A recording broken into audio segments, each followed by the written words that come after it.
Olá, eu sou Luiz Otávio Caboclo, do Hospital Albert Einstein, em São Paulo, e da Faculdade de Medicina do Hospital Albert Einstein. Bem-vindas e bem-vindos ao novo podcast da Liga Brasileira de Epilepsia, a LBE. Um podcast que é um projeto, uma iniciativa da Liga para difundir o conhecimento sobre epilepsia entre todos os médicos do Brasil.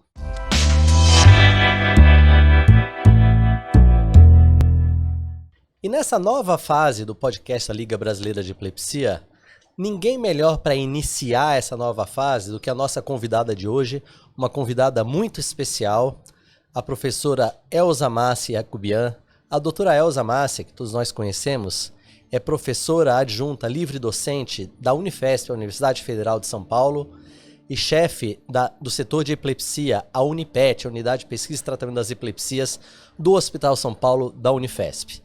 E hoje, nesse podcast, a doutora Elza vai falar para a gente sobre todos os aspectos de uma síndrome epilética muito importante, muito bem definida, a epilepsia mioclônica juvenil. Então, bem-vinda, doutora Elza, é um prazer contar com a sua presença aqui no podcast da LBE. O prazer, Luiz Otávio, é todo meu. Primeiro, por ser entrevistada por você, e depois, segundo, porque esse é um trabalho da Liga Brasileira de Epilepsia, que com certeza vai beneficiar muitos médicos brasileiros. Então é uma grande satisfação estar aqui discutindo esse tema de uma síndrome fascinante que é a epilepsia mioclônica juvenil. Doutora Elza, por que fazer um podcast sobre epilepsia mioclônica juvenil? Qual a importância da definição dessa síndrome epilética? Bem, as síndromes epiléticas, na verdade, sempre existiram. Mas a caracterização de um quadro clínico associado com as outras características de uma tal forma que cada peça constitui um quebra-cabeças, embora tenham sido objeto da classificação da Liga Internacional de Epilepsias e Síndromes Epiléticas em 1985 e 1989, nunca haviam merecido um consenso internacional dos seus quadros clínicos. E esse consenso internacional, da Liga Internacional, veio exatamente no ano de 2022, quando foram publicados 4 artigos enfatizando as síndromes epiléticas ao longo da vida. O primeiro grupo, o primeiro artigo, do neonato até o lactente, até 2 anos de idade, as síndromes epiléticas da criança e depois as síndromes com início em idades variáveis e, finalmente, as epilepsias generalizadas genéticas, com seus 2 subgrupos, o subgrupo da epilepsia generalizada idiopática, do qual faz parte a epilepsia mioclônica juvenil, e o outro subgrupo que seria, vamos dizer, dessas epilepsias idiopáticas em direção às encefalopatias epiléticas e do desenvolvimento, 4 subsíndromes que constituem, então, a epilepsia mioclônica juvenil, a epilepsia com ausências mioclônicas, a epilepsia com mioclonias palpebrais e, finalmente, uma síndrome que já é uma encefalopatia epilética e do desenvolvimento, que é a epilepsia com crises mioclonatônicas. Então, nós vamos discutir uma das epilepsias generalizadas idiopáticas, a epilepsia mioclônica juvenil. A epilepsia mioclônica juvenil, ou MJ, como a gente chama de uma maneira mais íntima, eu diria, é uma das formas mais comuns de epilepsia em adultos. Então eu queria que você começasse, doutora Elza, contando sobre a história da epilepsia mioclônica juvenil. Quais foram os autores que primeiro chamaram a atenção para a existência de uma síndrome específica, com características específicas? Como foi construída a ideia dessa síndrome epilética que é tão comum e que todos nós que tratamos pacientes com epilepsia devemos conhecer? Essa construção de uma síndrome epilética é algo realmente fascinante e que transcorre ao longo dos séculos. E, obviamente, nem todas as pessoas que têm epilepsia têm síndromes epiléticas. Nós temos 40 síndromes epiléticas, que têm quadros clínicos perfeitamente definidos. A alma da caracterização sindrômica é o quadro clínico. E assim, isso possibilitou a Théodore Herpin, no ano de 1867, na descrição, na França, de problemas que ele via clinicamente em pacientes, em pessoas com epilepsia, a escrever um livro. Esse livro, na verdade, é póstumo, porque Herpin morreu em 1865.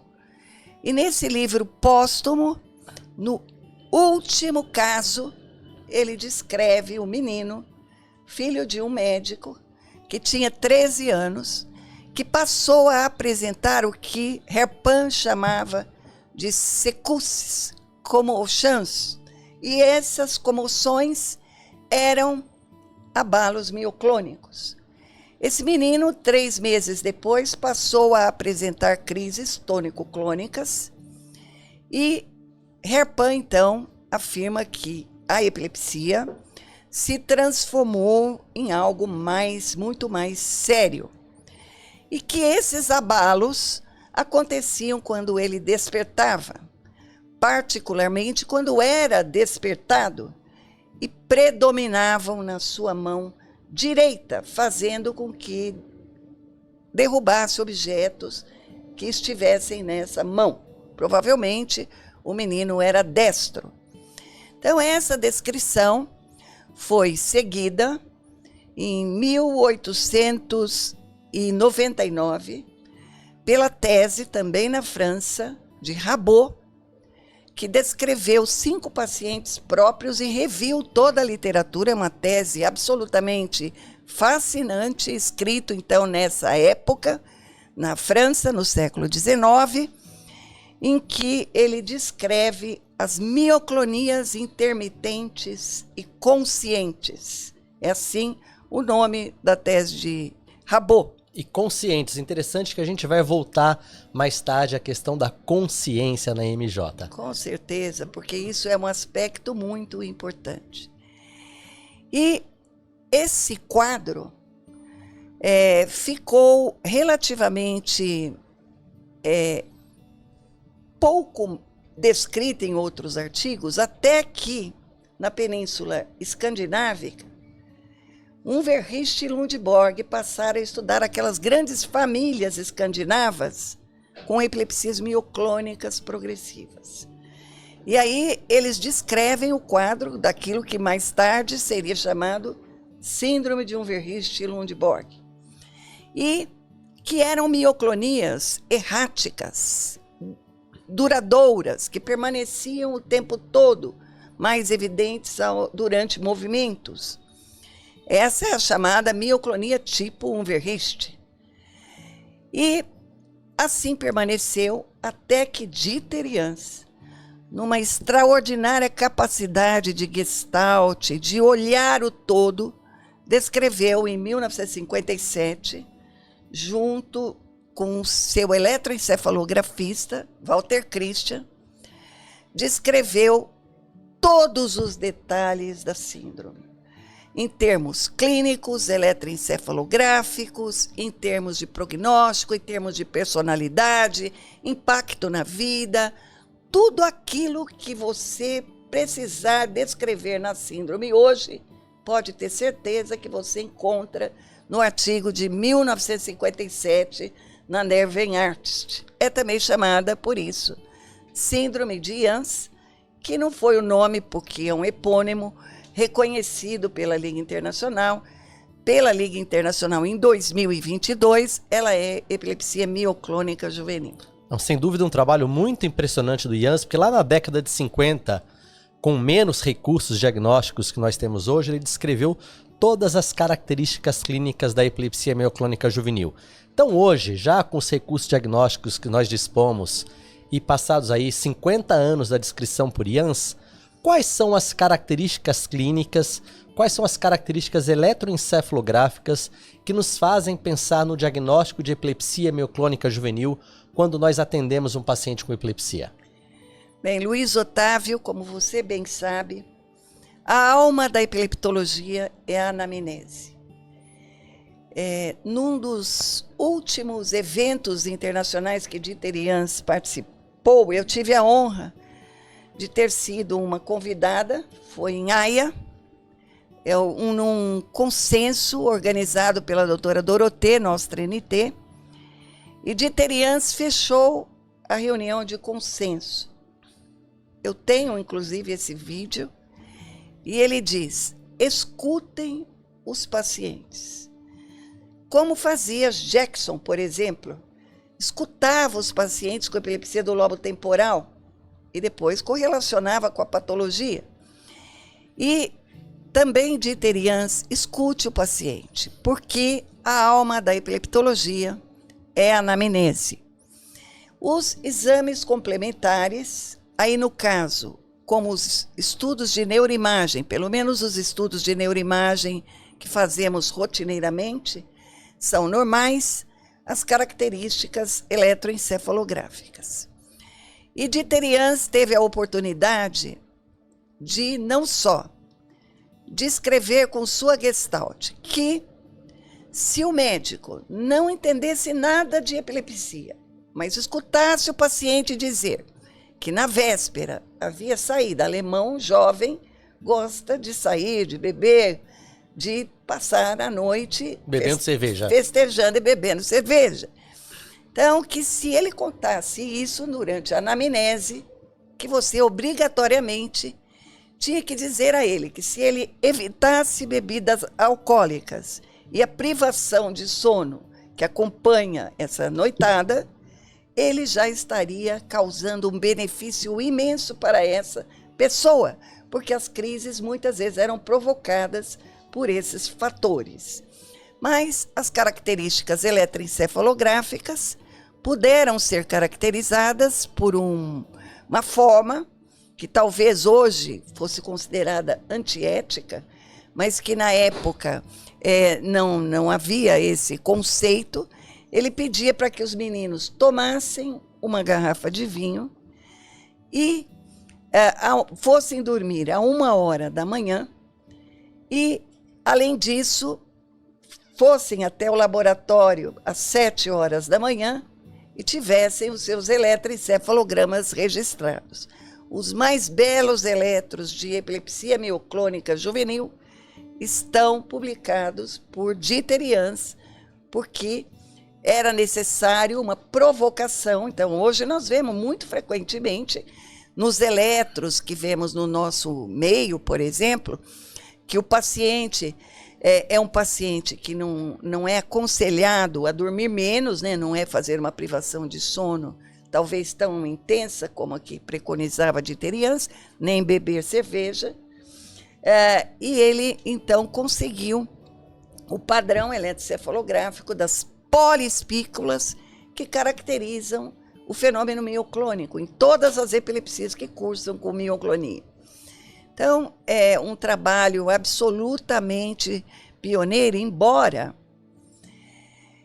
há uma história muito interessante também na epilepsia mioclônica juvenil, que no ano de 1958, veja nós aqui na América Latina, havia 2 uruguaios, Castells e Mendila Harso, Carlos Castel e Mendila Harso, que Mendila Harso foi teve uma beca, uma bolsa, e gastou em Marseille. E quando eles voltaram para o Uruguai, eles publicaram um artigo na Acta Neurológica Latino-Americana, em 1958, que nada deve ao trabalho do Dieter Jans, que foi publicado em alemão. E por isso, talvez, imaginem, um artigo numa revista alemã, outro artigo em espanhol na América Latina. Essa síndrome ficou desconhecida do mundo até 1984, que foi o despertar da caracterização sindrômica, porque os 2 primeiros artigos em língua inglesa foram publicados, um na costa leste dos Estados Unidos, as Conapé e Penry, e outro na costa oeste, o grande Delgado Escueta, e uma mulher, Fé Henrique Baxal. E assim o mundo se interessou por aquilo que hoje é uma das áreas da epileptologia que tem mais artigos publicados em todo o mundo. Sem dúvida, e tem mais artigos porque é uma das síndromes epiléticas mais comuns e que deve ser reconhecido.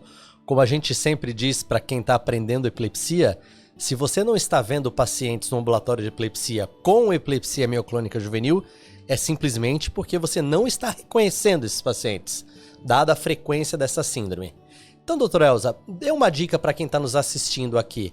3 ou 4 características clínicas que imediatamente devem nos fazer suspeitar da possibilidade do diagnóstico de epilepsia mioclônica juvenil. Bem, você comentou que a síndrome é frequente. As epilepsias generalizadas idiopáticas são 4. Epilepsia ausência da infância, epilepsia ausência juvenil, epilepsia mioclônica juvenil e a epilepsia com crises tônico-clônicas generalizadas apenas. Delas, que constituem 25% de todas as epilepsias, nós temos a epilepsia mioclônica juvenil com 10% de todas as epilepsias. Ela é a mais comum. De tal forma que se você vê um adolescente, esse adolescente é um adolescente normal, que adentra no seu consultório, falando que apresentou uma crise tônico-clônica generalizada, a primeira pergunta que você precisa fazer é a que horas ela ocorreu.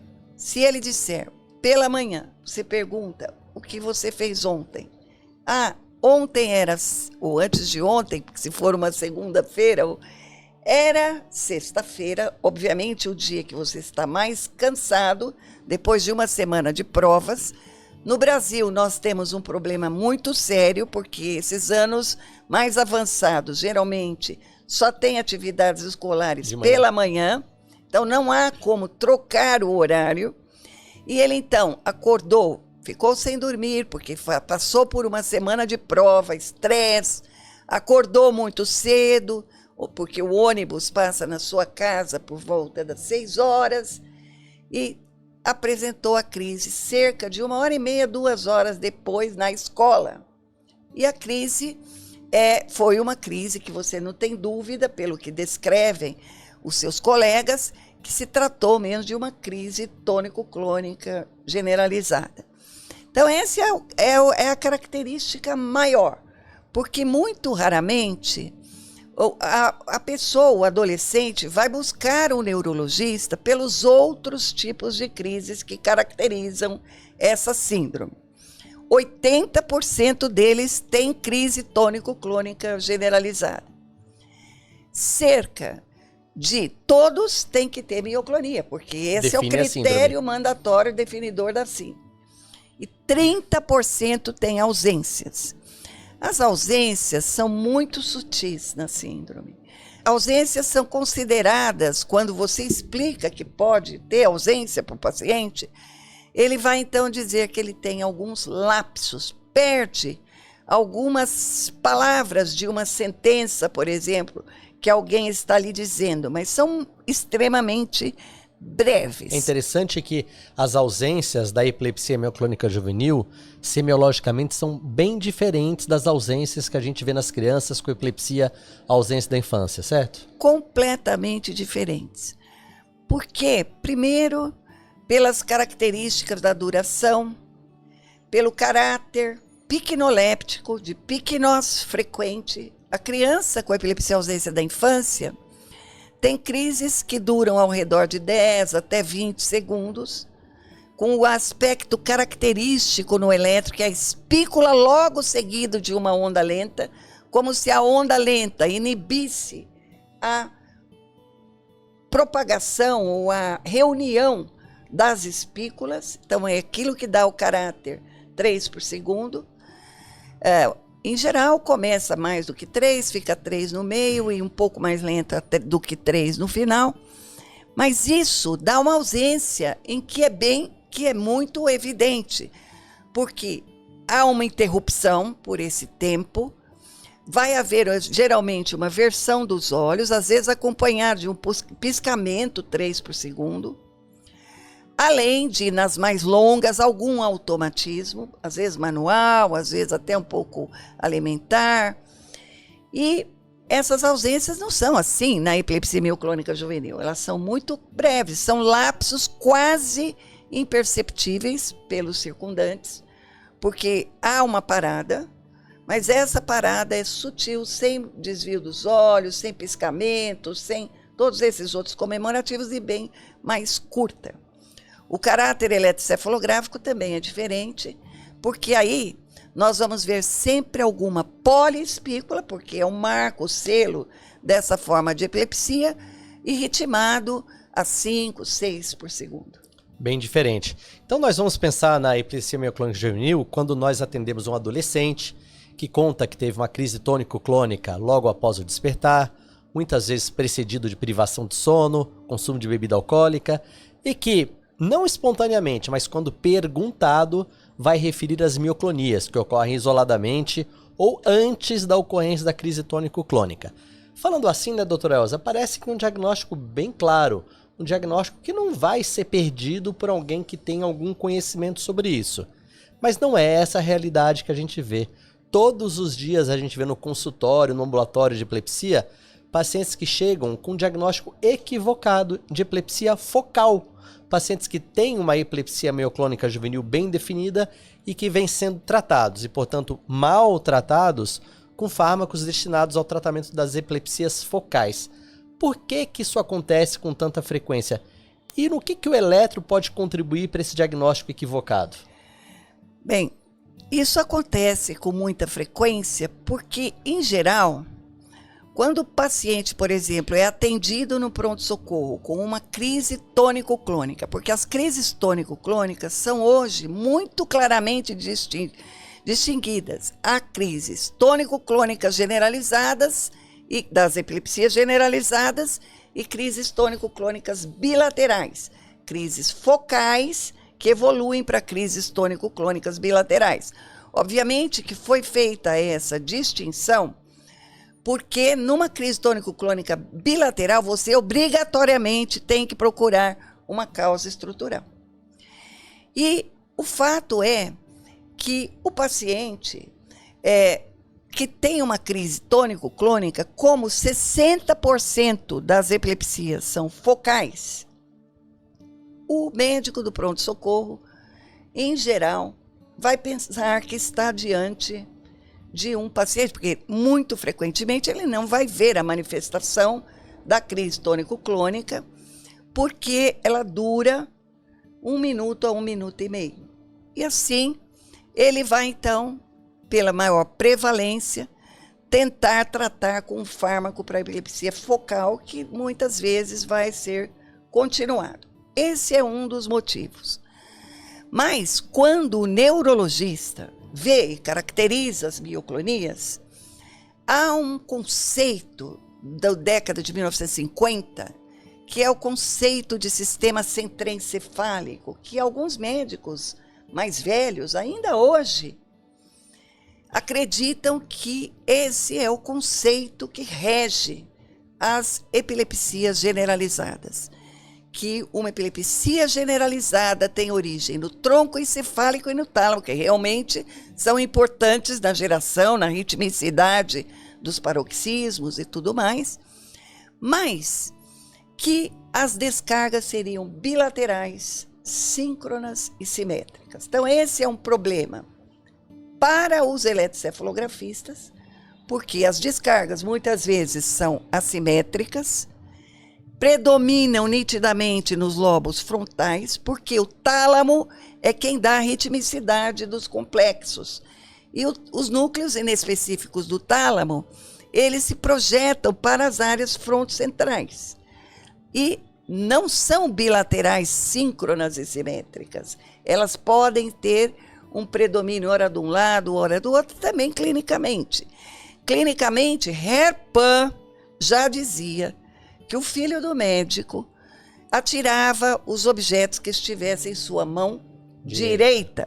Então, esse conceito é o que, como a mão direita geralmente é a dominante, é o que os nossos pacientes também vão dizer do predomínio da mioclonia. E é muito importante aqui diferenciar o que é uma mioclonia, porque a mioclonia é um movimento arrítmico, enquanto a crise clônica focal da área motora do lado esquerdo, não, é uma crise que o eixo do braço é preservado e é um abalo rítmico, muito harmônico, diferentemente do abalo mioclônico. Bom, do ponto de vista eletroencefalográfico, esse é um problema tão frequente que eu diria até que nós temos que ter absoluta certeza que o eletroencefalografista, hoje quase não há mais essa distinção de eletroencefalografista e neurologista, porém, é algo que a gente tem que ter certeza que o nosso eletroencefalografista conhece essa característica da epilepsia mioclônica juvenil.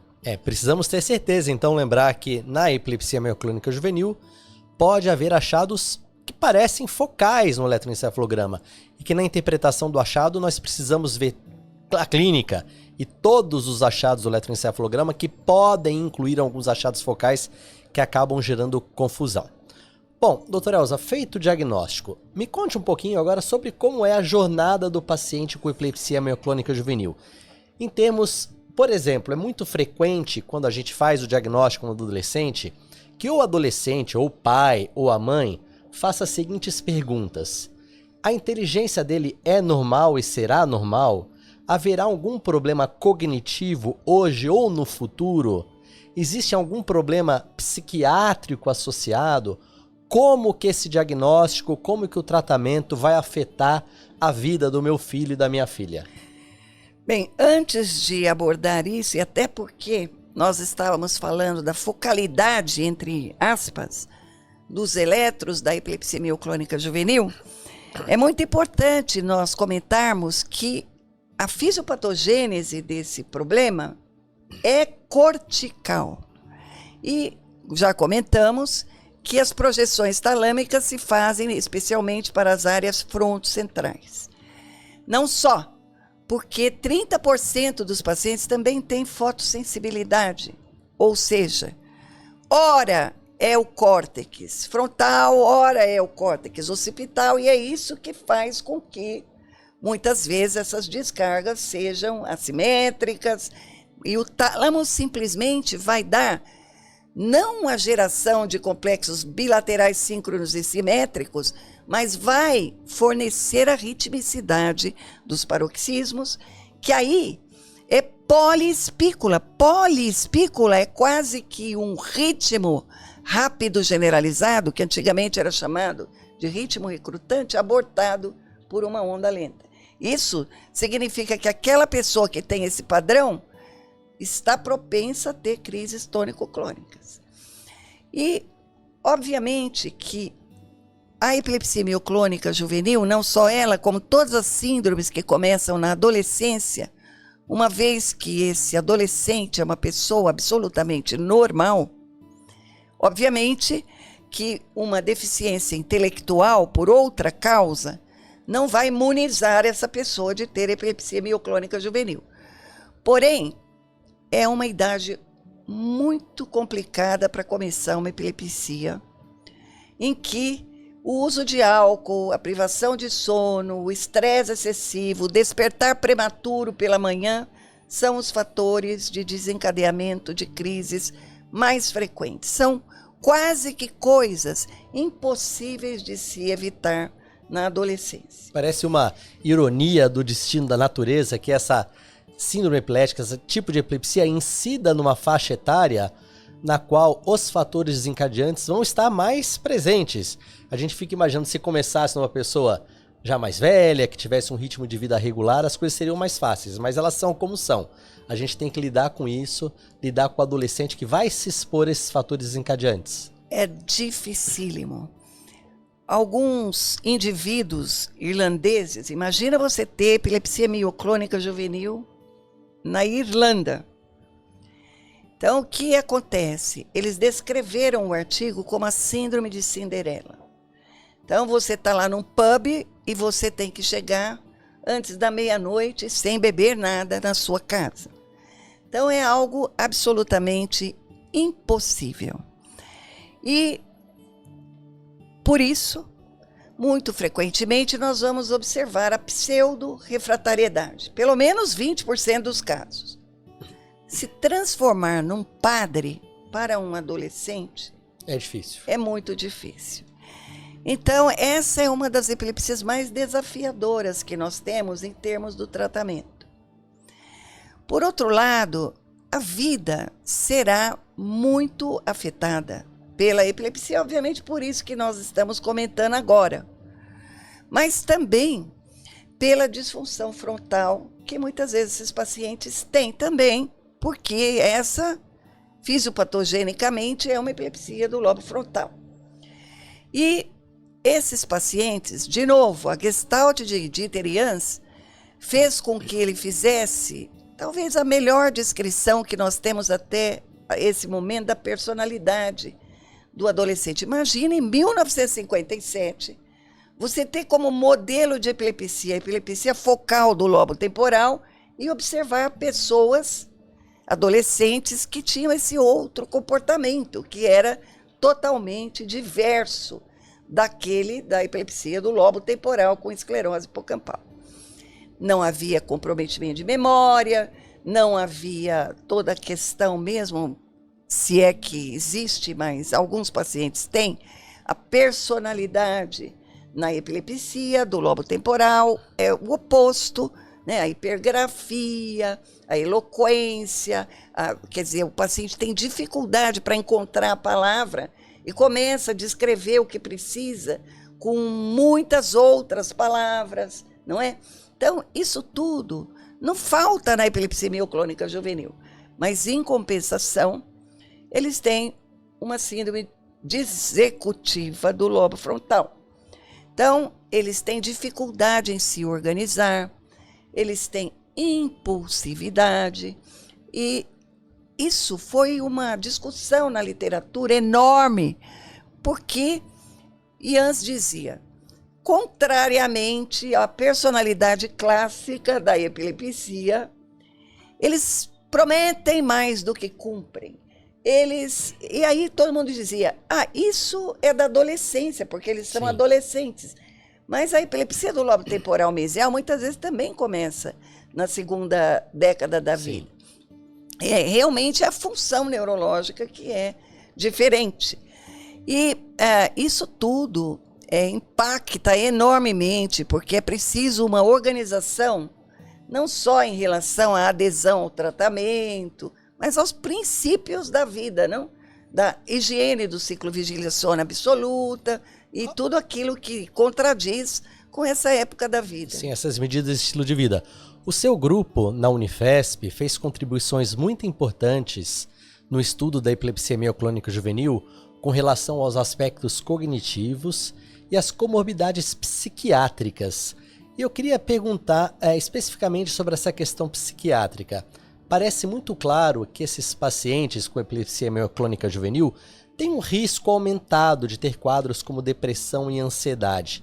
Na sua opinião, depois de todos os estudos que foram realizados no seu grupo, é causa, é consequência, é comorbidade? Qual é a relação entre epilepsia mioclônica juvenil e a ocorrência, por exemplo, de depressão, ansiedade, transtornos de humor? Bom, por tudo isso que estamos falando, ali na Unifesp nós tivemos o privilégio de ter um ambulatório dividido em duas partes. Um grupo com epilepsia focal, temporal, com esclerose hipocampal, e um grupo de epilepsias generalizadas com claro predomínio da epilepsia mioclônica juvenil. Então, isso possibilitou uma série de comparações, inclusive essa, da psicologia e das alterações que nós chamamos psiquiátricas, mas eu acho que isso também é entre aspas. Bem entre aspas. Muito entre aspas.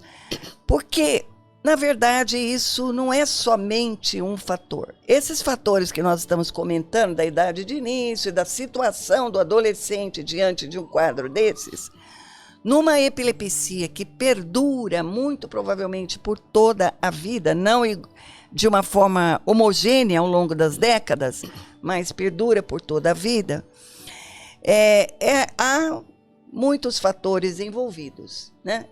Mas a disfunção frontal, que acontece em pelo menos 30% das pessoas, obviamente é contribuidora desse problema todo que nós vamos encontrar.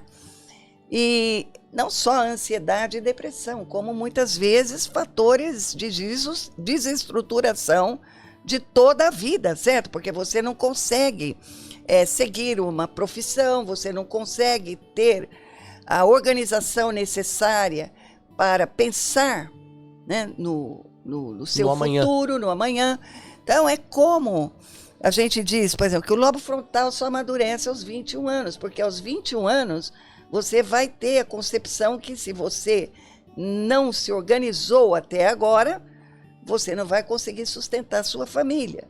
Então, a epilepsia mioclônica juvenil, que eu não tenho muita dúvida de algo no meu sentimento em relação a isso, que houve em 1984 e 1985 uma contenda enorme na literatura, porque os dois maiores epileptologistas da época, Dieter Jans e Henri Gaston, tinham opostos em relação à patogênese, à questão cortical.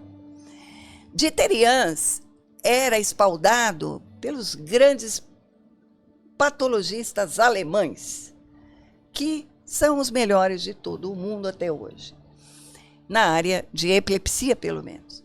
E ali, ele dizia que ele fez estudos em Bethel, Bielefeld, um asilo do século XIX, que ainda hoje é um grande centro de epilepsia, que havia uma alteração sutil cortical nos pacientes com essa epilepsia. A microdisgenesia cortical. Microdisgenesia cortical, que foi descrita por alemães. Sim. Que seria hoje a displasia cortical focal tipo 1, uma desorganização sutil do córtex. Eles devem ter, sim, algo estrutural impossível de ser verificado nos exames de imagem que pelo menos os exames de rotina. De rotina que nós fazemos. Porque você não vê espessamento cortical, você não vê as alterações que vemos em outras formas de displasias corticais focais. E Gaston, ao contrário, mais ligado às normas de classificação, sistema centroencefálico, foi Gaston que fez, capitaneando a Liga Internacional contra a Epilepsia, todas as classificações que nós tivemos até a classificação de 1981 da Liga Internacional. E Gaston dizia que não, que o córtex era absolutamente normal. E como é muito difícil nós termos os exemplares desses cérebros, porque essas pessoas são normais, elas muitas vezes vão viver a vida toda que elas deveriam viver, então nós não temos chance de patologicamente provar quem estava certo. Porém, é muito possível que exista uma desestruturação, porque a hiperexcitabilidade está no córtex. O tálamo vai modular a atividade cortical. Então, esse fato faz tudo o que nós vemos, a assimetria do eletro, da assimetria clínica que vemos e tudo mais. E também as alterações de personalidade, se pudermos chamar assim, ou as alterações outras daquilo que a gente chama psiquiátrico, como transtornos do humor. Transtorno do humor. Obviamente que tudo isso deve ter redes neurais que são dependentes dessas redes. E o único que conseguiu tentar explicar algo foi Samuel Berkovic. Samuel Berkovic, o grande epileptologista australiano, estudou 5 casos, 5 cérebros de pessoas que clinicamente, na nossa era moderna, tinham todas as características sindrômicas da epilepsia mioclônica juvenil. E não encontrou a microdisgenesia, que, aliás, é dificílima de ser encontrada mesmo por eminentes neuropatologistas, porque é algo muito sutil. Mas é bem possível que tudo isso permeie a vida dessas pessoas, que existe uma causa cortical para essa epilepsia, porque do ponto de vista genético, a herança é poligênica, não há um único gene. Há em algumas famílias o gene GABRA, há em outras famílias outros genes, foi descrito um gene por Delgado-Squeta, enfim.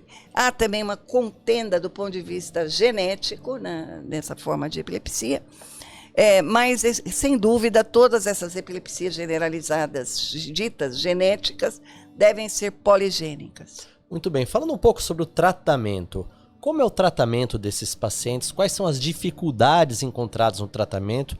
Em termos de resposta ao tratamento com fármacos anticrise, como é que esses pacientes se comparam, por exemplo, às epilepsias focais?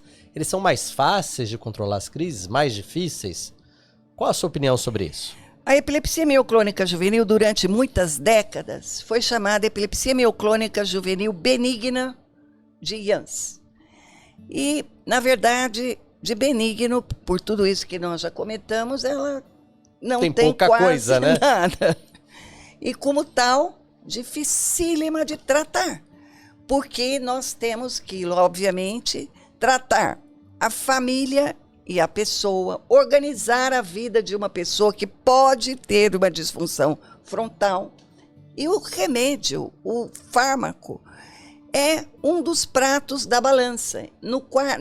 Nessa síndrome, esse prato 1 é muito mais importante do que o prato 2. O estilo de vida, sono, evitar álcool, evitar os fatores tudo, desencadeantes. A personalidade, o jeito que você vai encarar a vida e tudo mais. Não só os fatores desencadeantes, tudo. Tudo. E a família da mesma forma. Mas o tratamento ainda é mais difícil, porque o fármaco mais eficaz, que é valproato, que controla, desde que a pessoa tenha esses outros fatores controlados, cerca de 80% das crises. Todos os outros é abaixo de 60%. Então, com a questão atual do valproato, caracterizado nos bancos de gestação, que as meninas com epilepsia e mães com epilepsia prestaram à humanidade, à medicina, participando desses bancos, se vê que realmente dos fármacos todos são de uma forma ou de outra teratogênicos, mas valproato é o mais teratogênico, e nós diríamos ao redor de 10% em doses regulares. Que é um risco muito alto, né? Mas nós temos de um lado os riscos de teratogenicidade associados ao valproato e de outro lado aquela mulher que quer engravidar, que quer ser mãe, mas que só consegue controlar suas crises muitas vezes com valproato. Como nós podemos lidar com essa situação? Claro, hoje nós temos alternativas como o levetiracetam, mas como já foi dito, o valproato segue sendo o fármaco mais eficaz. É aquele fármaco que vai deixar mais pacientes livres de crises. Então, como é que nós lidamos com essa questão do valproato, principalmente em mulheres em idade reprodutiva? Bom, primeiro pensar em valproato sempre em dose baixa. Uma vez que as crises podem ser controladas com doses baixas, lembrar sempre que a teratogenicidade é dose dependente no caso do valproato, e isso é muito claro. Portanto, nós sempre tentamos introduzir o valproato quando ele se faz necessário, e são muitos os casos em que valproato é necessário, introduzindo-o de dose mais baixa, para sempre ascendendo vagarosamente, se isso é possível. Lembrar que essas epilepsias que cursam com crises tônico-clônicas, as crises tônico-clônicas não são tantas, não é todo dia, é de vez em quando, 1, 2, 3 por ano, logicamente, tudo isso dependendo do estilo de vida. e das outras características da síndrome, como, por exemplo, a disfunção frontal. Mas essas crises não são tão frequentes. Então, é possível, orientando adequadamente a privação de sono, o despertar inoportuno, nós introduzirmos uma dose mais baixa e titularmos o fármaco gradativamente até uma dose, por exemplo, a dose nos bancos de gestação, que é menos teratogênica, obviamente também que nem toda menina adolescente quer procriar. Então, a pior fase da epilepsia mioclônica juvenil é a segunda década da vida. Geralmente, hoje em dia, as mulheres estão se casando com uma idade mais avançada, porque vão procurar uma vida profissional antes de fazê-lo. Então, nós vamos poder tratar essa fase pior da doença, porque essa é uma doença, de uma forma mais adequada, possibilitando que essa adolescente, por exemplo, vai galgando os seus passos de formação da sua vida profissional de uma forma adequada e sem crises. Certo. E com relação ao tratamento, infelizmente a gente já está encerrando o nosso tempo, a gente poderia prosseguir por muito mais tempo, né, doutora Elza? Mas muitas vezes as coisas dão errado. O paciente continua tendo crise, seja porque não adere a um estilo de vida adequado, seja porque aquela epilepsia dele ou dela é intrinsecamente mais grave, seja porque é uma mulher que não quer tomar valproato por causa do risco de teratogenicidade, e alguns pacientes continuam tendo crises. E nesse caso, é claro, embora sejam pouco frequentes as convulsões, uma convulsão pode trazer consequências muito graves para os pacientes, incluindo o risco de morte. Nós sabemos que SUDEP, a morte súbita e inexplicada em pacientes com epilepsia, pode ocorrer em pacientes com epilepsia mioclônica juvenil. Isso é uma preocupação da gente que trata esses pacientes. Quando que isso deve ser abordado com os pacientes e como isso deve ser abordado? Nos fale um pouco sobre SUDEP e epilepsia mioclônica juvenil. É algo extremamente reconhecido, porque Dieter Jans, na sua descrição de 1957, já referia que a crise tônico-clônica na pessoa com epilepsia mioclônica juvenil era diferente das outras crises tônico-clônicas, que a cianose era muito mais marcada, acentuando, então, isso que, infelizmente, às vezes nós temos que testemunhar, é uma tristeza infinita. Por exemplo, numa paciente que eu me lembro, que a sogra foi acordá-la 5 horas da manhã para ir trabalhar, tomar o ônibus, e ela começou, pelo despertar inoportuno, a apresentar a crise tônico-clônica, foi ficando cada vez mais cianótica, e parou. Sem que ela pudesse, obviamente, fazer ter nenhuma coisa. atitude. Então, é algo extremamente chocante, e algo para a gente, assim, eu vi, infelizmente, vários adultos jovens que tiveram morte súbita em epilepsia.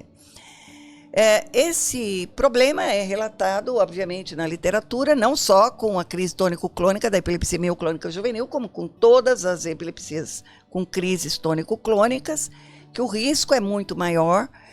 E, assim, é importante lembrar que essas pessoas devem sempre dormir com um acompanhante, porque é tudo também que se pode fazer numa casa que tem crises tônico-clônicas, vamos dizer, relativamente infrequentes, porque o fato de você estimular a pessoa de alguma forma, que quando uma pessoa tem SUDEP, ele é encontrado geralmente numa posição prona, né? Então com a cabeça no travesseiro, e de manhã essa pessoa, então, está morta, com alguns sinais na cama que isso foi precedido por uma crise, porque às vezes saliva sanguinolenta no travesseiro e um lençol desarrumado.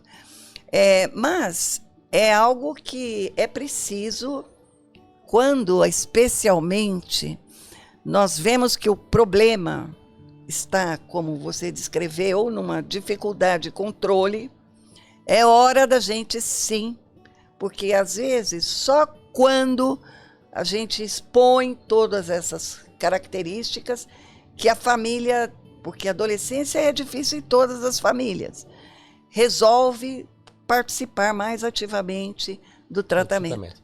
Morte súbita, SUDEP, é aquele tema que ninguém gosta de falar, ninguém gosta de lembrar que existe. Mas existe. E precisa ser conversado sem dúvida nenhuma. Doutora Elza, para finalizar a nossa conversa, qual a sua visão sobre o futuro do tratamento desses pacientes? Como podemos melhorar o manejo desses pacientes em termos de tratamento, em termos de adesão ao tratamento, em termos de suporte às dificuldades que eles enfrentam na jornada de um paciente com epilepsia mioclônica juvenil? Bem, infelizmente, os novos fármacos, 24, não depois de 1990, não melhoraram a efetividade do tratamento de nenhuma epilepsia. Inclusive da epilepsia mioclônica juvenil. A efetividade, a eficácia e a tolerabilidade. Cada um tem o seu perfil de efeitos adversos, cada um tem a sua capacidade de controle de crises. Infelizmente, epilepsia ainda é uma arte. Epilepsia ainda não temos uma bala de prata para tratar. E eu acredito também que pelo desconhecimento das estruturas cerebrais que hoje nós ainda temos, né, é muito difícil pensar que algo tão difuso, tão desconhecido, até do ponto de vista patogênico, possa ter alguma solução que se avizinhe de nós. Bom, vamos esperar que, quem sabe, a indústria se anime para trazer fármacos direcionados a esse tipo de epilepsia, que, de novo, é uma forma comum de epilepsia que precisa ser reconhecida e precisa ser tratada da melhor forma. Doutora Elza, muito obrigado pela conversa. Eu tenho certeza que nossos ouvintes vão gostar muito. Todos nós aprendemos muito. Muito obrigado. Esperamos contar com sua presença, falando talvez sobre outra síndrome ou aprofundando a discussão sobre essa síndrome tão interessante.